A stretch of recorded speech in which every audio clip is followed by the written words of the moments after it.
শুভেচ্ছা জানবেন। আমাদের এখানে আমাদের সাধুগুরু এসে উপস্থিত হয়েছেন, এটা আমাদের জন্য অত্যন্ত সম্মানের।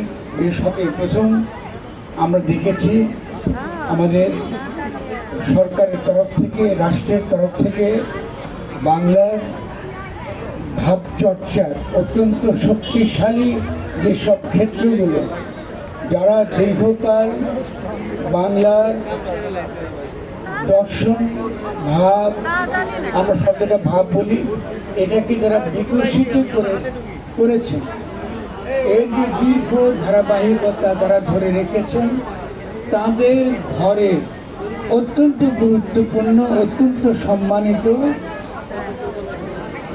অনেকে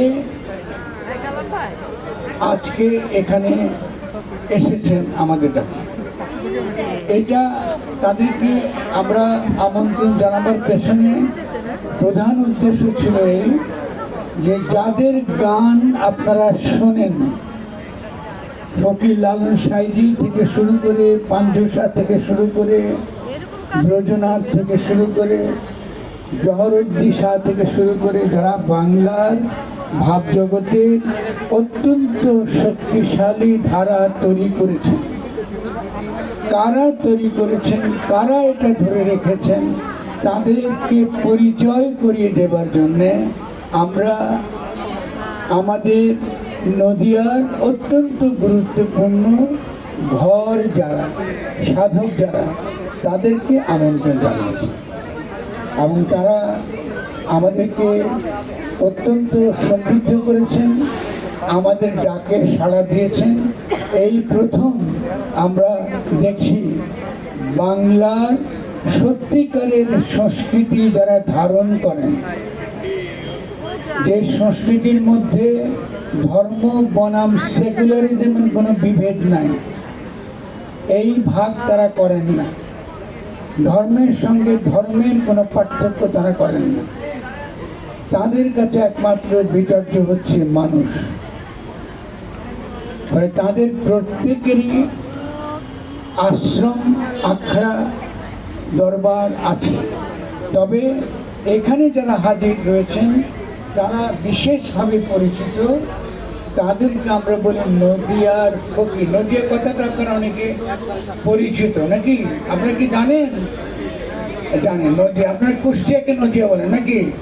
আচ্ছা, নদিয়া আগে অবিভক্ত বাংলার ছিল, সুলতানি আমল থেকে নদিয়া সে বিশাল যে ক্ষেত্র, এটা একটা ভূগোল, আবার একই সঙ্গে এটা একটা ভাবের ক্ষেত্র। এটা শুরু হয়েছে হোসেন শাহর আমল থেকে।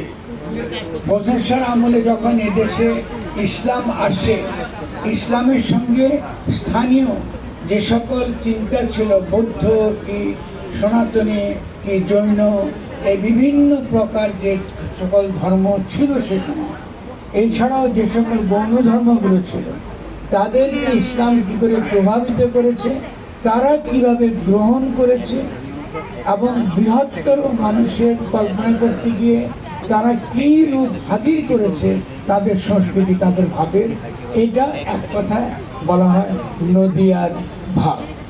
তো ফকির লালন সাহের খুবই সুন্দর একটা কথা আছে এরকম যে নদিয়ার ভাবের কথা ফকির লালন জানে কি তা, মানে তিনি নিজেকে প্রশ্ন করছেন যে এটা এত গভীর ব্যাপার, এটাকে আমি ফকির, আমিও কি বুঝি?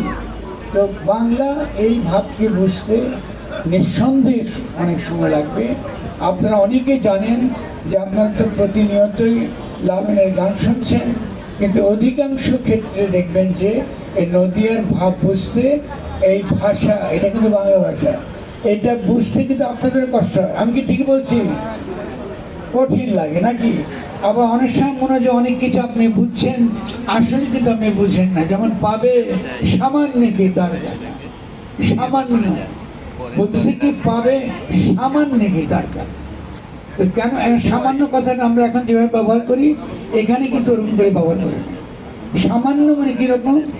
শালিক পাখি আছে, টিয়া পাখি আছে, ঈগল পাখি আছে, কবুতর আছে, এই বিভিন্ন বিশেষ বিশেষ পাখি আছে, এটাকে বলা হয় বিশেষ।